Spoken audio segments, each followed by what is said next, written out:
This is Shelley Kraft coming to you live on SNNLive. We're at the Marcum MicroCap conference at the Grand Hyatt in New York City.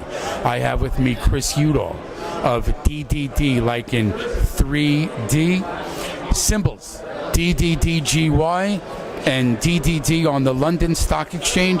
It's a publicly traded company. Chris, welcome to SNNLive. It's a pleasure to be here, Shelley. So let's give a brief overview for those listeners who may not be familiar with DDD. Well, DDD is a technology licensing company, and we specialize in technologies for the 3D consumer market. Televisions, personal computers, tablets, and smartphones.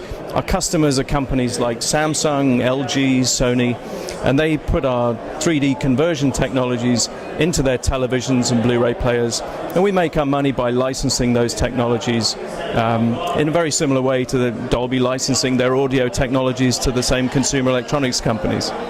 So you've got all of this money invested in the development of technology that anybody else who even began to do what you are doing now would have to spend so much more money to even begin to a barrier to entry that you've already created. Am I correct?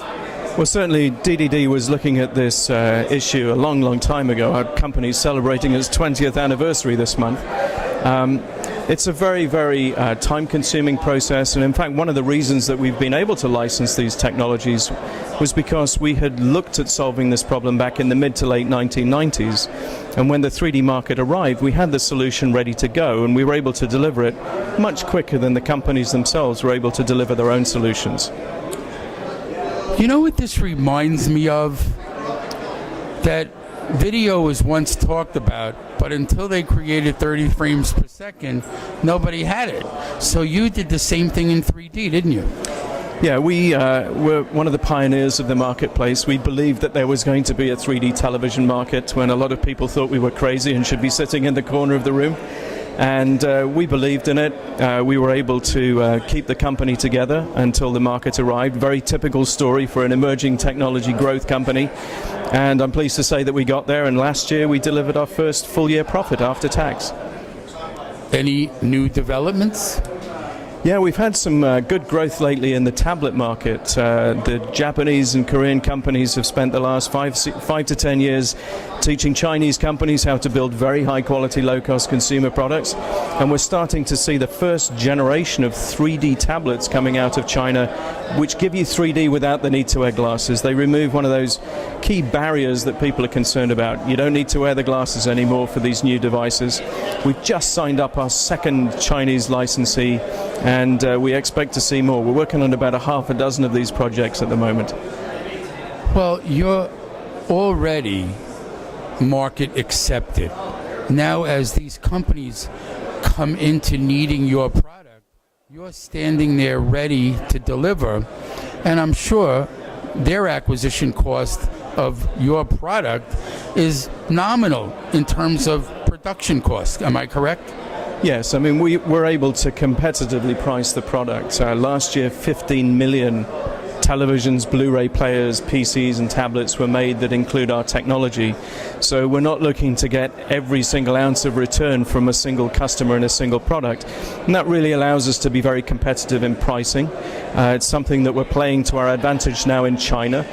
The latest Chinese televisions are smart TVs. They have very advanced processors inside them. So for those customers in China who've been using a custom 3D chip, we've gone to them and said, hey, you know what, we can use the chip that you've already got in the TV, save yourself the cost of that chip, and when you can go into China and say, here's a better quality solution and we're going to save you money, it's a business model that resonates very well down there. And they can just put it in. You know, they've already, you've engineered your product to match their engineered product, so there's no new development. Is that what I'm hearing? Yes, we could see the trend that was happening in smart TV, where these more advanced and sophisticated processors were going to be in the televisions, and we took a step back and said, well, in view of that evolution, what's the simplest and best way that we can deliver our solution so that we can remain competitive and relevant? And that evolution in television chips is happening now, and it's allowing us to drop effectively an app onto the TV. So you don't even have to build this in when the TV's made. You can even put it in the app store that the TV's connected to and download and add the functionality after the consumer's bought it. So you're supplying smart TVs.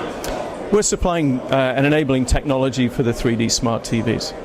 Ladies and gentlemen, let's get a website. Website for DDD, unsurprisingly, is www.ddd.com. Can you remember that, folks? 3 Ds, like 3 Ds. Ladies and gentlemen, Chris Yewdall, DDD, symbols, DDDGY, and on the London Stock Exchange, symbol DDD. We're pretty much DDD, you know? I'm Shelley Kraft. This is SNNLive. We're at the Marcum MicroCap Conference at the Grand Hyatt Hotel in New York City. Thanks, Chris, for coming on to SNN. Pleasure. Thank you, Shelley. Good to have you.